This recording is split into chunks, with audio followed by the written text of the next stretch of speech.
오늘 말씀은 에베소서 4장 1절로부터 6절입니다. 에베소서 4장 1절로부터 6절. 갑자기 제 마음에 우리 말씀을 서서 받들면 어떨까 하는 게 드는데 괜찮으시겠어요? 몸이 불편하지 않으시면 우리 서서 에베소서 4장 1절로부터 6절 말씀을 함께 받들어 읽도록 하겠습니다. 시작. 그러므로 주 안에서 갇힌 내가 너희를 권하노니 너희가 부르심을 받은 일에 합당하게 행하여 모든 겸손과 온유로 하고 오래 참음으로 사랑 가운데서 서로 용납하고 평안에 매는 줄로 성령이 하나 되게 하신 것을 힘써 지키라. 몸이 하나요 성령도 한 분이시니 이와 같이 너희가 부르심의 한 소망 안에서 부르심을 받았느니라. 주도 한 분이시요 믿음도 하나요 세례도 하나요 하나님도 한 분이시니 곧 만유의 아버지시라. 만유 위에 계시고 만유를 통일하시고 만유 가운데 계시도다. 잠깐 기도하겠습니다. 하나님 아버지, 이 말씀을 아버지의 자녀들이 받습니다. 주의 종이 받습니다. 성령으로 이 시간 강력히 운행하셔서 이 아버지의 말씀이 저희의 마음에 심기어지고 저희가 이 말씀을 받아 정말 깨닫고 아는 만큼 행할 수 있도록 하여 주시옵소서. 이 시간 이 말씀을 행할 의지를 불어넣어 주시옵시고 삶 속에서 우리의 생활 속에서 행하는 아버지의 자녀들, 순종하는 종들 되게 하여 주옵소서. 감사하고 살아계신 예수 그리스도 이름 받들어 기도드립니다. 아멘. 네, 모두 자리에 앉으시겠습니다. 하나님의 말씀입니다. 그리고 우리가 계속 사도 바울의 기도를 통해서 이 말씀을 가지고 우리가 선포하며 기도할 때 그 기도를 통하여 하나님께서 일하신다라는 말씀을 들었죠. 그래서 갑자기 말씀 봉독하는데 같이 서서 읽고 기도했으면 좋겠다는 게 좀 들었어요. 자, 이제 오늘부터 에베소서 4장을 시작합니다. 산지교회 주일강단에서는 에베소서 강해 설교를 이어가고 있죠.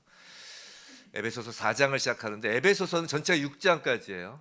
에베소서 7장 잃어버리시면 안 됩니다. 에베소서 6장까지 있고 크게 두 부분으로 나뉘어요. 1장부터 4장까지, 1장부터 3장까지가 전반부고요. 4장부터 6장까지가 후반부입니다. 에베소서 처음 시작할 때 한번 말씀을 드렸어요. 그래서 1장부터 3장까지 전반부에서는 소위 말하는 교리적인 내용을 담고 있습니다. 교리적인 내용이라고 했는데 어떻게 그동안 3장까지 설교를 들으시면서 딱딱했나요? 교리하면 좀 딱딱하다는 느낌이 들잖아요. 뭐 그리 딱딱하진 않으셨죠? 네, 여튼 한번 간략하게 한번 요약을 해봅시다. 뭐 교리라고 하니까 좀 교리적으로 딱딱하게 한번 이야기를 해보죠. 간략히 요약하면 1장에서는 성부 하나님이 창세전에 선택하시고 예정하신 것, 그 선택과 예정 교리를 우리가 배웠어요. 또 성자 예수님의 사역을 통해서 죄를 사하시고 자녀로 삼으시는 것, 구원을 받고 자녀가 되었다는 보증으로 성령 하나님을 보내셔서 그들을 인치시는 것 등을 배웠어요. 바울의 찬송을 통해서 말이죠. 그러니까 안 딱딱한 거예요. 그냥 교리책을 막 교과서로 하면 좀 딱딱하지만 바울의 찬송을 통해서 이걸 배웠단 말이죠.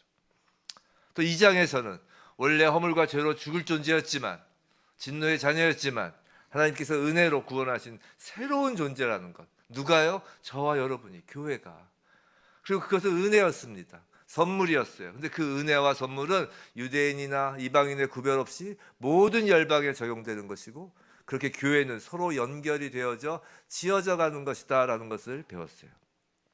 3장에서는 이제 사도 바울이 이제 자신이 이방인 사도로서의 어떤 부르심을 받고 그 자신의 사명을 이렇게 밝히면서 이제 하나님의 뜻을 담은 교회를 향한, 즉 교회를 향한 기도인데 사도 바울의 두 번째 기도인데 그냥 우리가 생각하는 그 정도의 기도가 아니라 하나님께서 교회를 향하신 그 높은 수준의 그 바울의 두 번째 기도로 3장까지를 마쳤어요. 그죠? 자, 그리고 이제 에베소서 후반부인 4장부터는 자, 이제 이런 교리가 우리에게 입력되었을 때 이제 우리로부터 출력되어야 할 것, 즉 실천적인 교훈을 말씀하고 있는 것입니다. 4장부터는. 그래서 4장의 시작은 그러므로예요. 그러므로. 자, 하지만 그러므로라고 하니까 마치 우리가 컴퓨터에 뭘 쫙 입력해서 뭐 출력 버튼을 누르면 뭐 자동으로 인쇄되어져 나오는 그런 출력물과 같은 자연스러운 것이라는 의미가 아니에요. 저절로 된다는 의미가 아니라고요. 우리가 선택과 예정, 믿음과 구원, 성령의 인치심, 교회론 등 교리적 측면에서의 그 말씀을 믿으면 막 자연 발생적이고 막 기계적으로 성도로서 어떤 합당한 생활이 저절로 되는 것이 아니라는 것입니다. 그걸 알 수 있는 게 1절에서 사도 바울은 권하노니라고 해요. 권하노니. 여기서 권하다 하는 것은 뭐 해도 되고 안 해도 되고 뭐 그런 것 같은 뭐 may 뭐 해도 되고 안 해도 되고 뭐 권고 어떤 그런 의미가 아니라 사도 바울의 간절한 심정을 담아서 지금까지 기독교의 교리를 배웠다면 반드시 거기에 합당한 삶을 살아야 한다라고 강조하고 명령하는 의미예요. 권하노니라는 언어의 뜻이. 또 3절을 보면 성경책 계신 분 한번 보세요. 3절을 보면 끝에 뭐라고 되어 있어요? 힘써 지키라라고 되어 있어요. 힘써 지키라. 여기서 힘써에 해당하는 헬라어 원어는 뭐 단순히 노력해라, 뭐 할 수 있는 만큼 해봐라, 뭐 이런 정도가 아니라 힘써라. 이 헬라어 원어는 죽음을 무릅쓰고라도 반드시 해내야 할 정도의 최선을 다하라라는 의미예요. 부디 이제 오늘부터 시작되는 에베소서 후반부 구체적으로 이제 실천하여야 할 이 하나님 말씀을 받아 마음에 무장을 하고 이 말씀대로 행하기를 힘쓰는 저와 여러분 우리 모두 이길 주님의 이름으로 축원합니다. 목소리가 작은데요. 자신 없어요? 아멘. 아멘.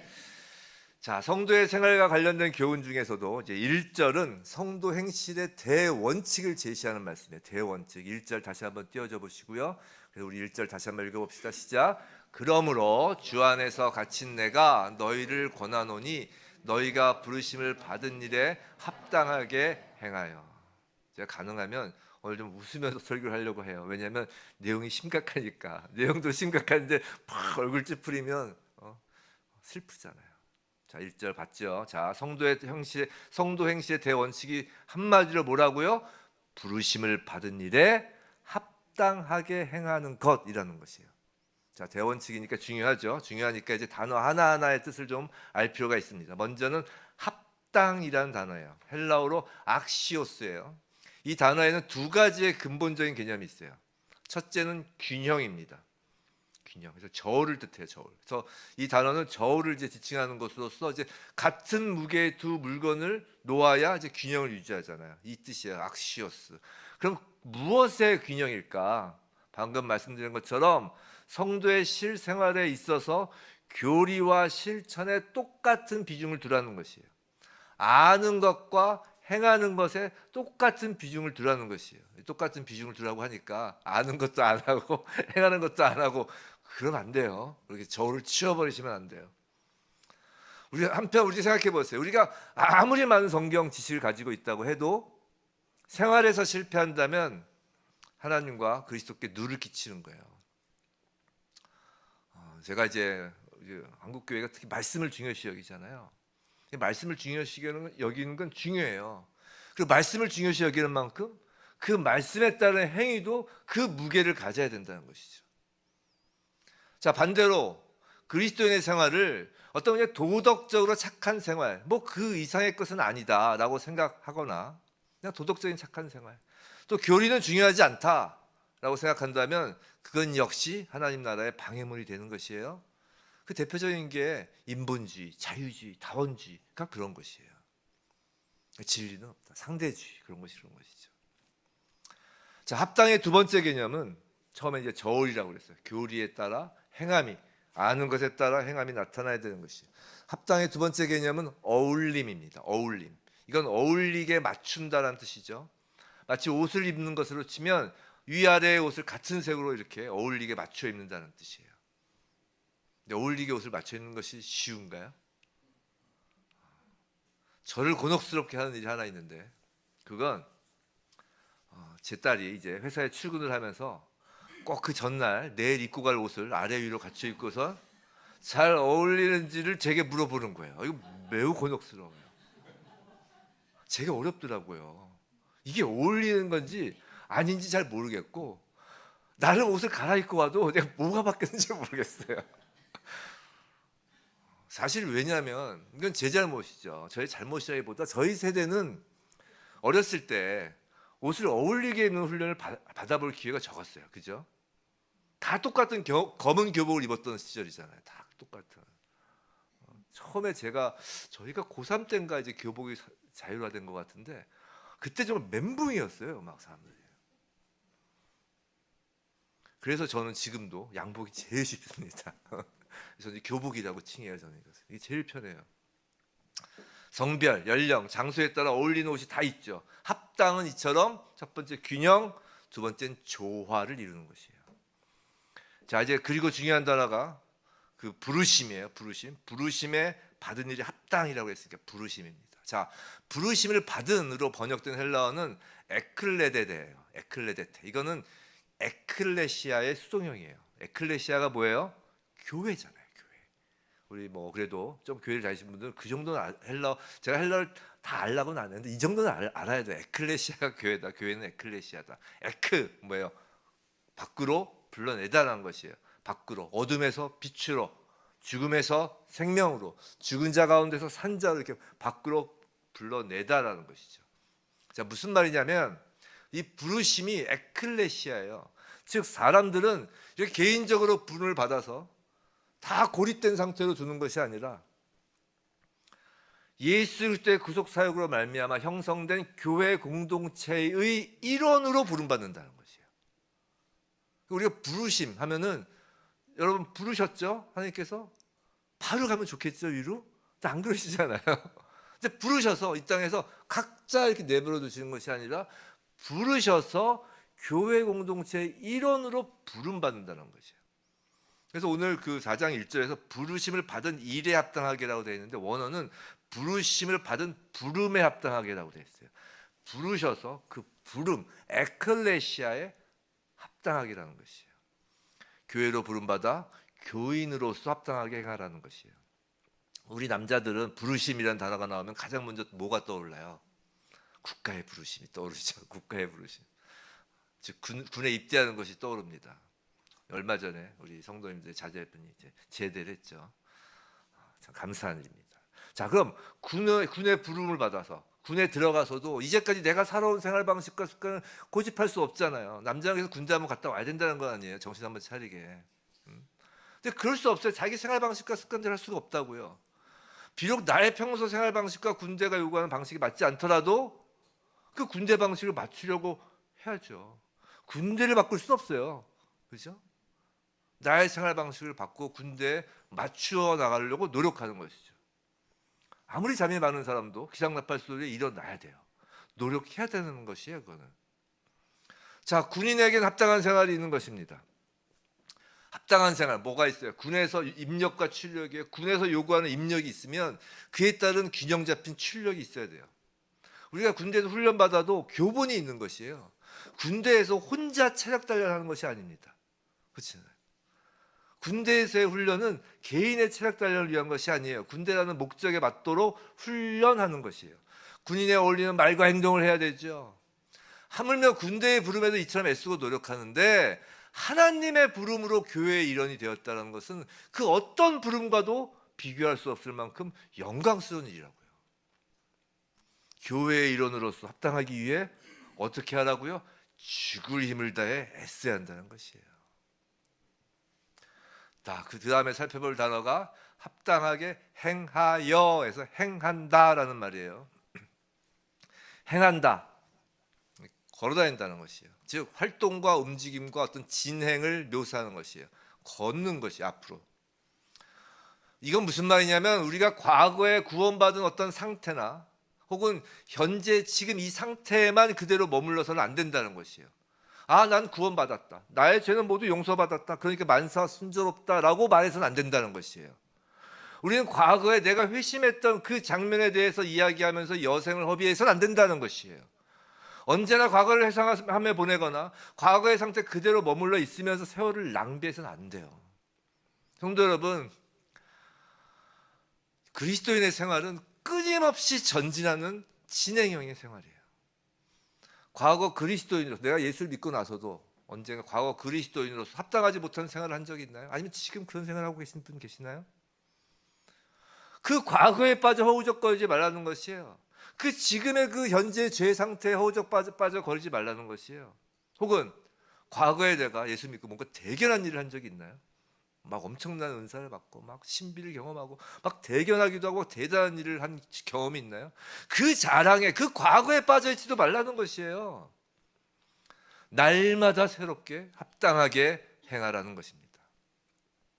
자, 사도 바울은 교회 공동체에 부름을 받은 성도에게 합당할 것으로 이제 앞으로 크게 두 가지를 가르쳐요. 하나는 4장 1절부터 16절까지인데요. 거기에서는 교회의 통일성, 교회의 하나됨을 가르칩니다. 자, 다시요. 성도로서, 교회로서 부르심을 받아 합당한 것으로 크게 두 가지가 있는데요. 에베소서에서 이제 말씀하시는 거예요. 그 두 가지가 4장 1절부터 16절까지 교회의 통일성, 교회의 하나됨이고, 4장 17절부터 5장 21절까지 해서 교회의 순결함을 가르쳐요. 하나가 뭐라고요? 교회의 통일성, 교회의 순결함이에요. 아마 이제 몇 주 동안은 부르심을 받은 일에 합당한 것으로 교회의 통일성에 관하여 말씀을 나눌 것이에요. 자, 사도 바울은 교회 성도에 합당한 일로서 가장 먼저 첫 번째 꼽은 것은 교회의 통일성이에요. 자, 3절 말씀이에요. 3절 말씀 한번 띄워줘 보세요. 자, 3절 말씀. 평안에 매는 줄로 성령이 하나 되게 하신 것을 힘써 지키라. 이거예요. 자, 왜 바울은 이것을 맨 처음에 말씀하는 걸까요? 이게 첫 번째 교회의 성도로서 합당하게 지켜야 할 일, 힘써 지키는 거예요. 하나 되게 하신 것을 힘써 지키는 거예요. 왜 이걸 맨 처음에 말씀하신 걸까요? 에베소서에서 저 이전에 말씀드렸는데 에베소서 전체 6장 중에 에베소서의 만약 한 구절을 에베소서 전체 주제 구절로 뽑으라면 몇 장 몇 절이라고 제가 했죠? 말씀드렸죠? 기억나시나요? 1장 10절이라고 했어요. 에베소서 1장 10절. 에베소 1장 10절 한번 띄워줘 보세요. 우리 함께 읽어볼까요? 띄워줘 보세요. 방송실. 예, 우리 함께 읽어볼까요? 시작. 하늘에 있는 것이나 땅에 있는 것이 다 그리스도 안에서 통일되게 하려 하심이라. 이것이 에베소서 전체의 주제예요. 즉 하나님이 창세 전에 하나님의 독생자를 이 세상에 보내시기로 작정하셨을 때 의도하신 근본적인 목적은 바로 그리스도 안에서 통일되게 하려 하심. 이 통일을 위한 것이라고요. 남북 통일이 아니라. 우리에게 남북 통일, 복음 안에서 통일한다는 게 얼마나 대단한 고백을 하는 건지 몰라요. 그리스도 안에서 통일하게 하자는 거 아니에요. 여하튼 자, 이것이야말로 하나님의 구원 계획 가운데 있는 제일 되는 목적이에요. 그리스도 안에서의 통일. 성도 여러분, 죄악은 분열의 세력이에요. 죄는 언제나 나누고 분리시키며 찢어 쪼갭니다. 죄는 사람의 마음속에 갈등을 일으켜요. 갈등. 또 인간과 인간 사이를 이간시키죠. 서로 불화하게 하며 싸우고 다투게 합니다. 세상은 그 죄로 인해서 지금도 파괴되고 있는 것이에요. 자, 그럼 성경 본문에서 말하고 있는 하나됨, 통일은 무엇일까요? 3절 다시 한번 띄워줘 보세요. 3절 다시 보시면 여기서 말하고 있는 하나됨은 성령으로부터 창출된 연합을 의미하는 거예요. 그죠? 성령이 하나 되게 하신 것이에요. 성령만이 하나됨을 가능케 할 수 있다는 것이에요. 교회의 하나됨을 일으키시는 분은 오직 성령뿐이시라고요. 이것은 매우 근본적으로 중요한 사실이에요. 자, 성경은 교회의 하나됨을 저와 여러분이 절대로 만들어낼 수 없는 것이다라고 지금 밝히고 있는 거라고요. 이해가 되셨어요? 성경은 지금 우리에게 하나가 되라고 명령하고 있지 않아요. 하나가 되면 어떻겠니? 라고 부탁하거나 권고하고 계시지도 않아요. 성경이 우리에게 요구하고 있는 것은 성령께서, 즉 하나님께서 창출해내신 통일을 깨뜨리지 말라라고 하시는 거라고요. 우리는 하나됨을 지키는 것이지 하나됨을 창조하거나 이루어내는 것이 아니라고요. 창조하시는 것은 성령의 사역이에요. 우리는 에베소서 2장 15절에서 앞에서 본 구절 중에 자기 안에 산 새 사람을 지어라는 말씀을 통해 교회는 예수 그리스도 안에서 이루어진 새로운 하나님의 창조라는 사실을 알았어요. 교회는 새로운 피조물이에요. 자, 창조는 첫 창조이든 새 창조이든 오로지 하나님의 사역이에요. 성도 여러분, 교회의 하나됨, 교회의 통일은 성령께서 하신 일임을 명심하라는 것이에요. 자, 예를 들어서 이게 중요한 이유를 예를 들어서 제가 한번 설명을 해보려고 예를 한번 생각해봤어요. 예를 들어서 어떤 귀하고 비싼 도자기가 있다고 합시다. 뭐 얼마면 비쌀 걸까요? 상상할 수 있는 금액 중에 가장 큰 금액을 한번 상상해 보세요. 뭐 1억이면 1억, 뭐 10억이면 10억, 뭐 몇 조면 몇 조. 비싼 뭐 도자기가 있다고 쳐요. 그럼 그 도자기를 만든 사람이 근데 그 도자기를 누군가에게 맡겼어요. 그럼 그 도자기를 맡은 사람은 그 도자기를 깨뜨리지 않으려고 온갖 애를 쓸 거예요. 근데 만약에 그 도자기를 만들고 맡기신 분이 그냥 도공인 정도가 아니라 그 나라의 왕이라고 합시다. 그럼 정말 그 도자기를 맡은 사람은 밤낮 보초를 세우고 막 CCTV 달고 뭐 도자기를 보관하려고 막 난리도 아닐 것이에요. 그 근처에 누가 지나가기라도 하면 1km 반경 안에서 누가 지나가기로 하면 막 난리 법석을 필 거예요. 근데 만약 그 도자기를 내가 만든 것이라고 합시다. 그럼 이야기가 완전히 달라져요. 내가 도자기를 만들기 위해 애쓰고 수고하였다고 쳐봐요. 그러면은 그 도자기가 내 마음에 들지 않으면 그 가격이 아무리 비싸다고 해도 그냥 내가 깨뜨려도 누가 뭐라고 할 사람이 없어요. 그죠? 내가 수고해서 내가 만든 도자기를 내가 깬다는데 문제될 것이 없다는 것이에요. 교회의 하나됨을 인간인 우리가 만들어내는 것이라고 착각하기 때문에 그렇게 교회가 분열되고 싸우고 다투는 거라는 거예요. 교회는 하나님께서 창조하신 유기체 생명체인데 그렇게 인간은 아무리 애써도 생명을 창조할 수 없는 것인데 사람이 교회를 만들었다고 생각하니까 싸우는 거예요. 분열되는 것이고. 사람이 교회를 만드는 것이 아니라는 것이에요. 부르심이라고 했잖아요. 부르심.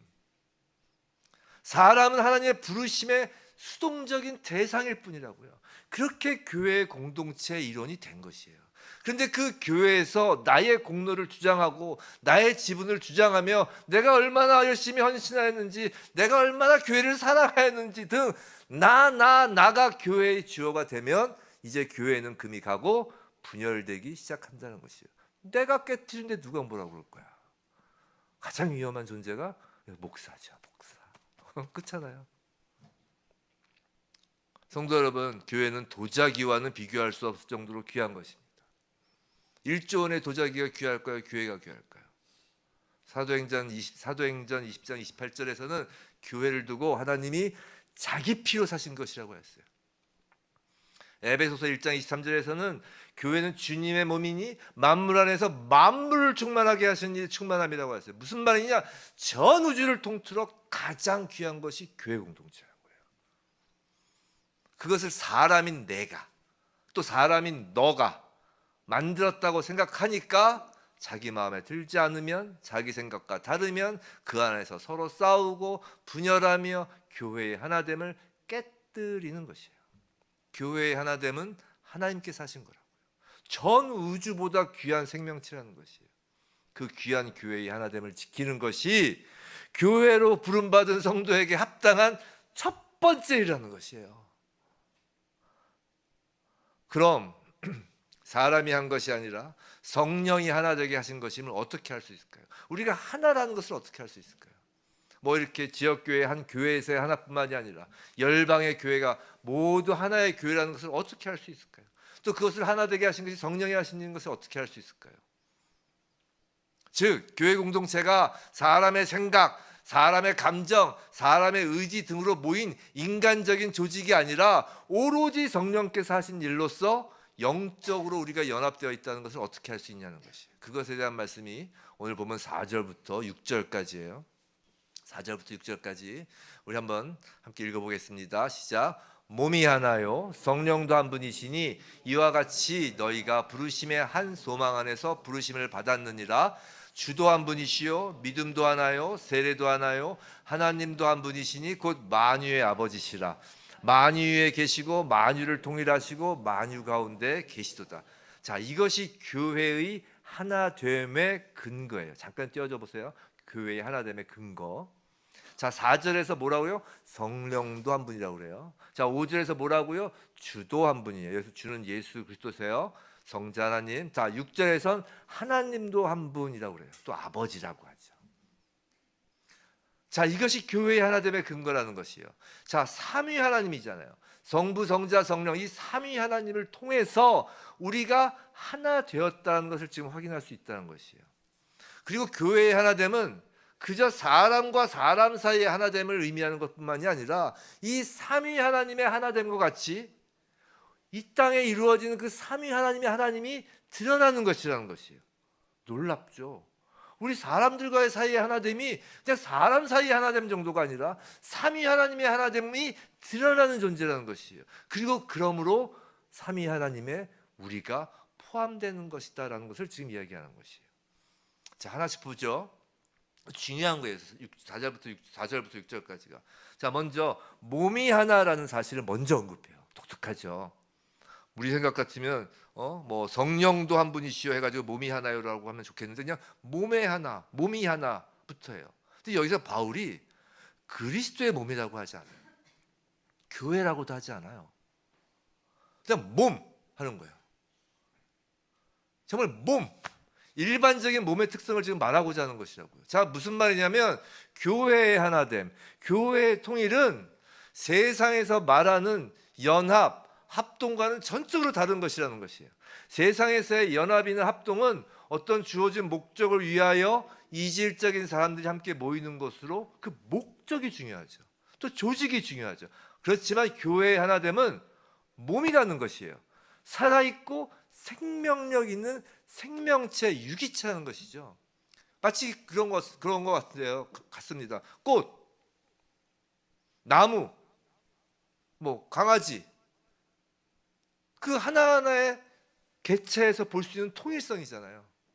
우리가 나무 할 때 나무 가지 따로 생각하고 나무 뿌리 따로 생각하고 이제 식물학자가 아니죠. 그냥 나무 이렇게 보죠. 나무. 본질적으로 나무라는 유기적이며 생명력이 있는 것이지 어떤 목적이 있어서도 아니고 인위적으로 조직된 것도 아니라는 것이에요. 이 중에서 나무를 조직해서 나무를 만드셔 본 적 있어요? 뿌리 갖다가 이렇게 하고 줄기 갖다가 뭐 이렇게 가지 갖다가 뭐 농부분들은 하실 수 있겠지만 별로 없으실 거예요. 그게 조직된 것도 아니라는 것이에요. 생명체인 한 몸이라는 것이에요. 몸의 지체는 각각 다를 수 있어요. 아까 말씀드린 가지가 다르고 뿌리가 다르고 줄기가 다를 수도 있지만 그렇게 다 획일적이 다 똑같다는 것은 아니에요. 그래서 통일이라는 건 눈과 귀가 다르고 팔과 다리가 다르다는 것이에요. 일란성 쌍둥이도 다르더라고요. 제가 보니까 그러니까 똑같은 한 명도 없어요. 하늘에서 내리는 눈도 다 다르다는 거 아니에요. 하지만 몸이 하나이기 때문에 손가락 끝이 아프면 온몸이 아픈 거예요. 자, 달리기에서 우승을 하였다고 칩시다. 그럼 그 발에다가 이렇게 막 면류관 씌워주나요? 그 달렸던 발만 막 영광을 줘요? 아니잖아요. 몸 전체가 영광을 받습니다. 교회의 하나 되면 그런 유기적 생명체로서의 새로운 피조물이라는 것이에요.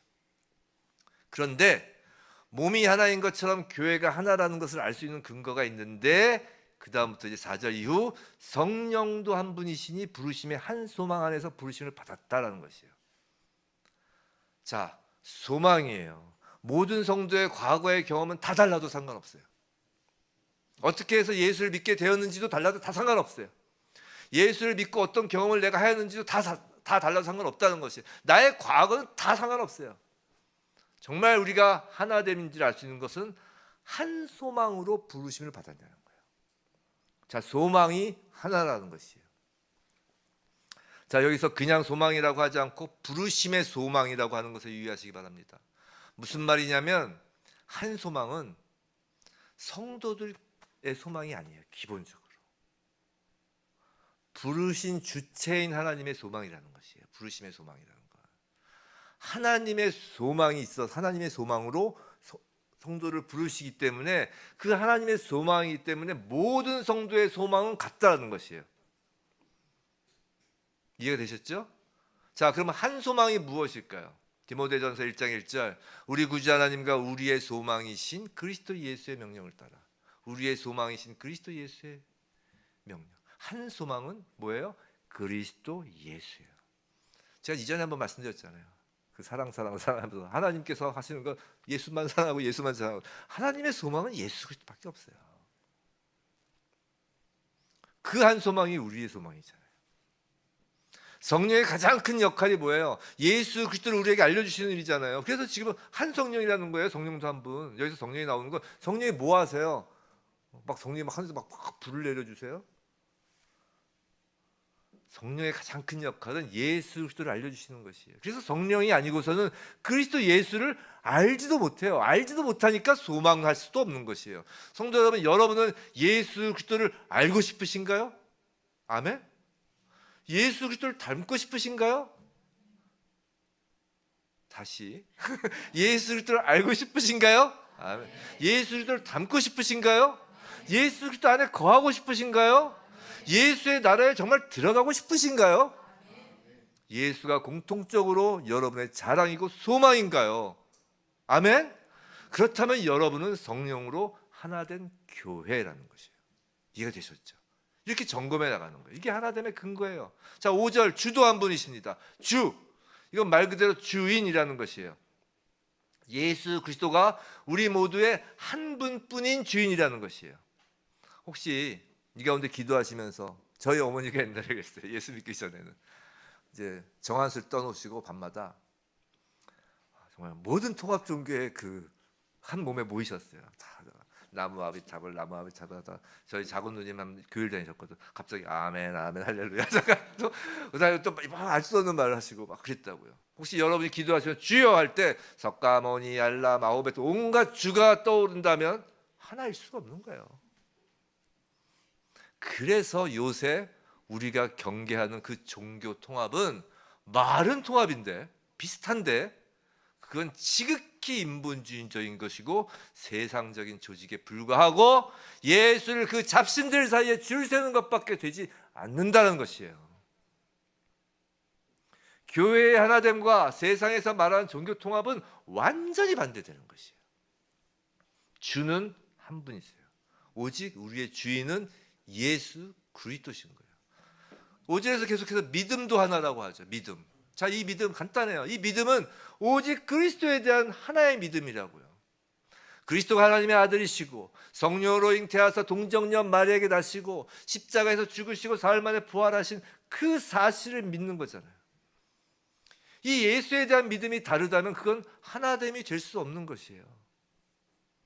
자, 그 다음에 세례도 하나라고 합니다. 세례가 무엇인가요? 물에 빠져 죽고 살아나는 거듭남이잖아요. 성도의 세례는 예수 그리스도의 세례와 연합된 세례라고 예전에 말씀드린 적이 있어요. 그래서 우리의 세례가 다 물에서 나오면 이는 내 사랑하는 아들이요 내 기뻐하는 자라. 그 음성이 바로 우리를 향한 그 말씀이라고. 그 예수와 예수의 세례와 하나 된 세례죠. 예수의 죽음과 하나가 되었고 예수의 부활과 연합되었다는 징표라고요. 세례는. 여러분의 주인은 모두 동일하게 예수 그리스도인가요? 다시, 여러분의 주인은 모두 동일하게 예수 그리스도인가요? 아멘. 여러분은 모두 예수 그리스도만을 믿나요? 여러분 모두 예수 안에서 죽고 거듭났나요? 예수의 세례에 연합하여 우리의 죄를 사하여 주시는 것과 몸이 다시 사는 것을 믿으시란 말이에요. 그렇다면 여러분은 하나라는 것이에요. 자, 6절. 하나님도 한 분이시니 곧 만유의 아버지시라. 만유 위에 계시고 만유를 통일하시고 만유 가운데 계시도다. 자, 마지막으로 성부 하나님을 통하여 교회의 하나됨은 확인되는 것이에요. 어렵지 않습니다. 제가 여러분께 여쭤볼게요. 여러분은 하나님을 아버지라고 부르시나요?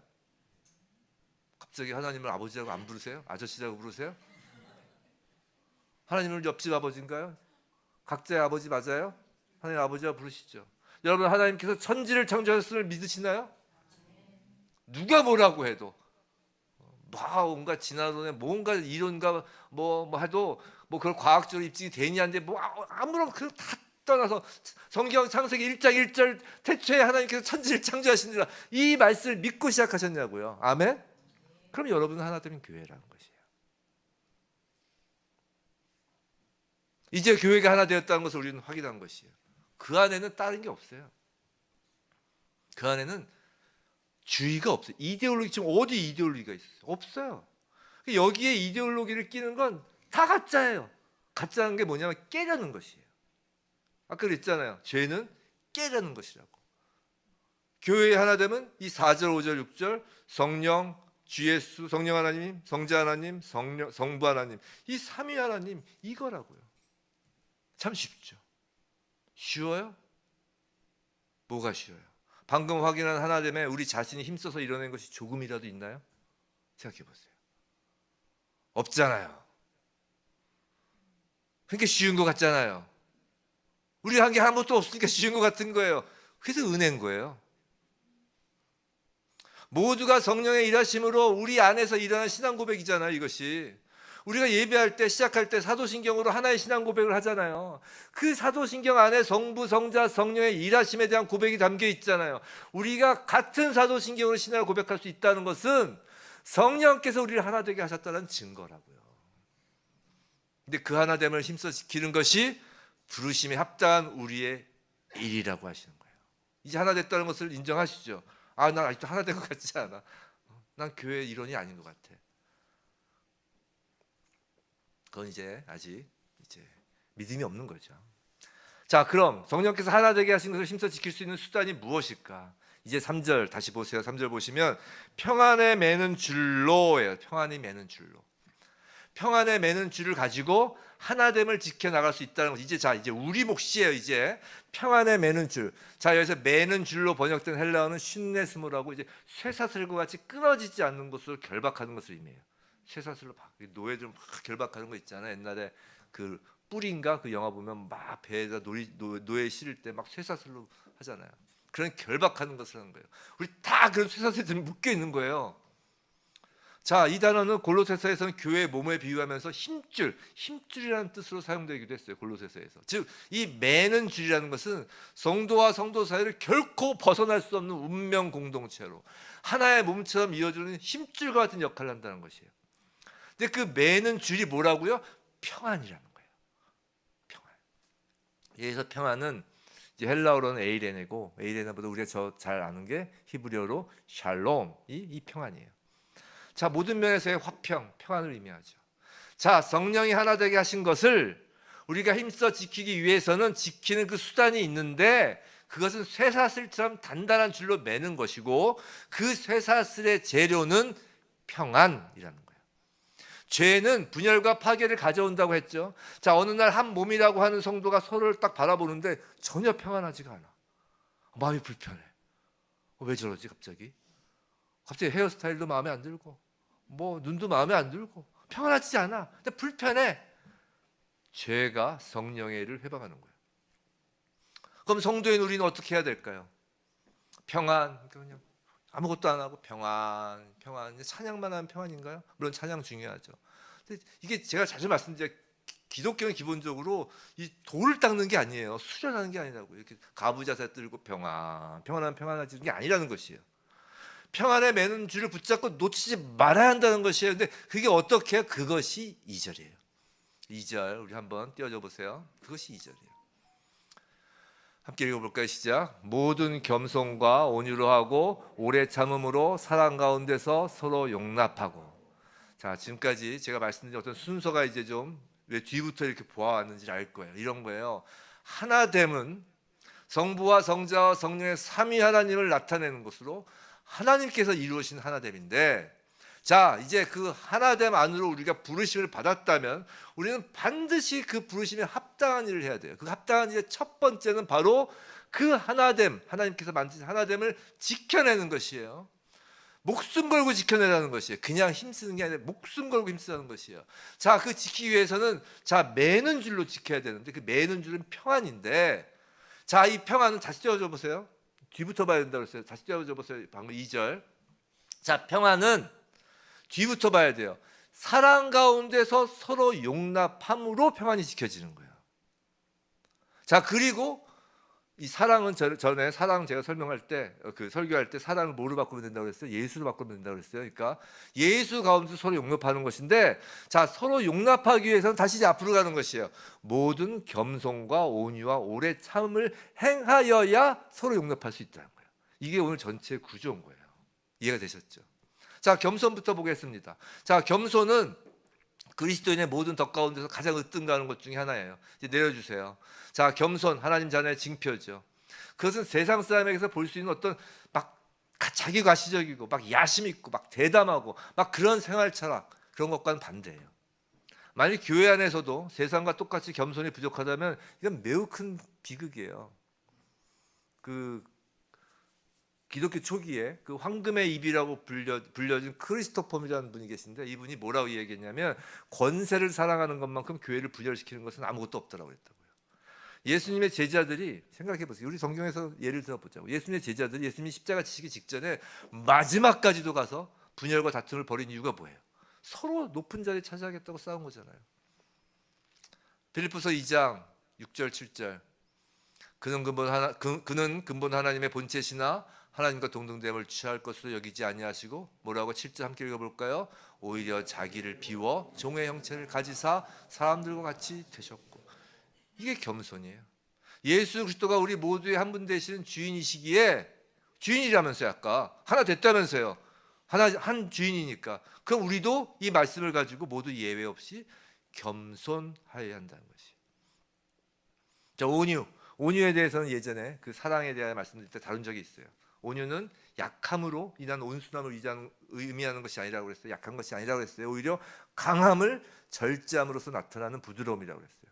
내가 할 수 있음에도 불구하고 하지 않는 것이 온유라고 그랬어요. 모세는 누구보다 온유한 사람이었지만 그는 강력한 인물이었어요. 우리 주님도 온유한 분이셨지만 우리 주님은 천지를 창조하시고 하나님과 동일한 본체로서 전능하신 분이었다고요. 하지만 그 온유하심으로 십자가를 지셨죠. 자, 교회의 하나됨을 위해서 부르심을 받은 여러분은 내적으로 그리스도의 강한 신장을 가지고 외적으로는 따뜻하고 부드러운 말과 행동으로 대해야 하는 것이에요. 이게 구체적인 실천이라고 그랬잖아요. 자, 온유. 여러분, 온유에 대해 내가 무엇을 실천할 수 있을지 한번 생각해 보시기 바란다는 것이에요. 지금 손 들고 발표하는 것은 아니고요. 이제 각자 생각해 보시기 바란다는 것이에요. 전 실천으로서 온유함을, 제가 좀 부족한 거를 이제 생각해야 되잖아요. 실천을 하려면 뭐 잘하고 있는 것을 할 필요는 없으니까. 뭔가 생각했더니만 상냥함, 눈에 보이는 것이어야 되니까 실천, 상냥함, 좀 부드러운 말투로 좀 실천하면 좋겠다라는 생각이 들었어요. 뭐 우리 성도님들 앞에서 뭐 그렇게 막 제가 막 상냥하지 않은 것 같지는 않지만 이제 사람이다 보니까 저도 집에서 그렇게 상냥하지는 않은 것 같아. 좀 말이 좀 찬 것 같아. 뭐 그런 느낌이 저도 좀 따뜻하고 좀 이렇게 하면 좋겠는데, 그것을 좀 전 개인적으로 실천하면 좋겠다라고 생각을 했습니다. 저만 하면 이제 억울하니까 나중에 교제할 때나 아니면 뭐 우리 큐티방에 전 이랬으면 좋겠다 이렇게 했으면 좋겠어. 이렇게 자기한테 이제 결단을 하는 거예요. 좀 그런 실천이 있으면 좋겠습니다. 온유함에. 자, 다음 오래 참음. 이 오래 참음의 헬라어는 마크로디미아스예요. 이 마크로디미아스는 뭐냐면 멀다라는 의미의 마크로스와 진노라는 의미의 디모스의 합성어예요. 즉 분노로부터 거리가 먼 감정, 분노를 자제할 수 있는 감정이라는 뜻이에요. 자, 오래 참음은 하나님의 성품에서도 매우 중요한 내용이죠. 성도 여러분, 절대로 분노를 표출하면 안 돼요. 하나님 매우 싫어하세요. 왜 싫어하실까요? 제가 그런 생각해봤어요. 왜 싫어하실까? 하나님께서 야, 나도 참는데 네가 이럴 수 있냐 이러실 것 같아. 하나님 오래 참으시잖아요. 하나님의 진노는 오래 참으심이에요. 절대로 분노를 표출하면 안 돼요. 특히 교회 안에서 성도 사이에 절대 화를 내면 안 돼요. 절대 큰 소리를 쳐서는 안 돼요. 그러면 이제 깨지기 시작하는 거예요. 하나님의 오래 참음이 멈추면 어쩌라고 그런 대담한 행동을 한단 말인가요? 이건 무서운 거예요. 오래 참음이 하나님의 가장 기본적인 속성 중에 하나잖아요. 그거 아니면 우리 다 죽었어요. 여기 구원받은 사람 한 사람도 없어요. 여기 교회 앉아있을 사람 한 사람도 없어요. 하나님의 오래 참음이 없으면 여기 앉아 계시면 한 분도 안 계세요. 저를 포함해서. 그런데 어떻게 교회에서 그렇게 해서 불렀는데 교회에서 화를 내냔 말이에요. 자기와 생각이 다를 수 있어요. 마음에 안 들 수 있어요. 참아야 된다는 거예요. 자, 2절에서 모든이라는 말씀이 덧붙여 있어요. 그냥 겸손과 온유가 아니라 모든 겸손과 온유예요. 자, 그건 무슨 말이에요? 어떤 상황에서든지 언제든지 누구를 상대하든지라는 의미예요. 어렵죠. 어려워요. 절대 제가 쉽다고 얘기 안 했잖아요. 그래서 힘쓰라는 것이에요. 죽을 힘을 다라는 것이에요. 웃으면서 얘기해요. 죽을 힘을 다하시는 거예요. 심각하게 얘기하면 안 되고 죽을 힘을 다하시는 거예요. 자, 이렇게 겸손과 온유와 오래 참음이 있어야 서로 용납이 가능하다는 것이에요. 어떤 사람은 또 어떤 다른 사람이 누군가 하는 일을 전혀 이해하지 못할 수 있어요. 일을 처리하는 방법도 다 달라요. 그런 것들을 참아야 하고 이해하려고 해야 한다는 것이에요. 그것으로 인해 매우 힘겨운 시간을 보내야 하기 때문에 화가 날지도 몰라요. 그래서 그 화병이 쌓여서 그걸 참아낼 만큼 건강이 허락되지 않을 때도 있다니까요. 그래서 가만히 보면 저도 이제 아파 보면 짜증이 나요. 그죠? 감기 걸리고 몸살이 걸리면 우리 애들이 집에서 조금만 이전엔 전혀 화를 낼 상황이 아닌데 갑자기 버럭버럭 화가 난다고. 아프면 그래요. 건강이 허락지 않을 때도 있다는 것이에요.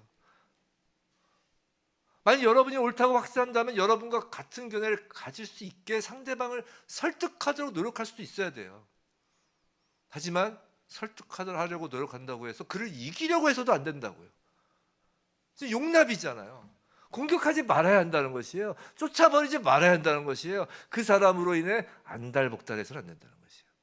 우리는 용납해야 하고 오래 참아야 하는 것이에요. 어려워요. 그래서 죽을 힘을 다하라는 거예요.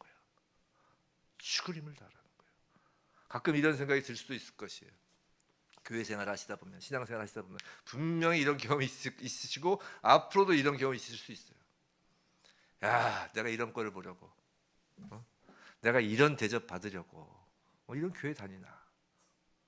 야, 그래도 내가 목사인데, 그래 내가 장로인데, 와, 내가 신앙생활 몇십 년 했는데, 야, 내가 이런 대접 받으려고 교회 다니나.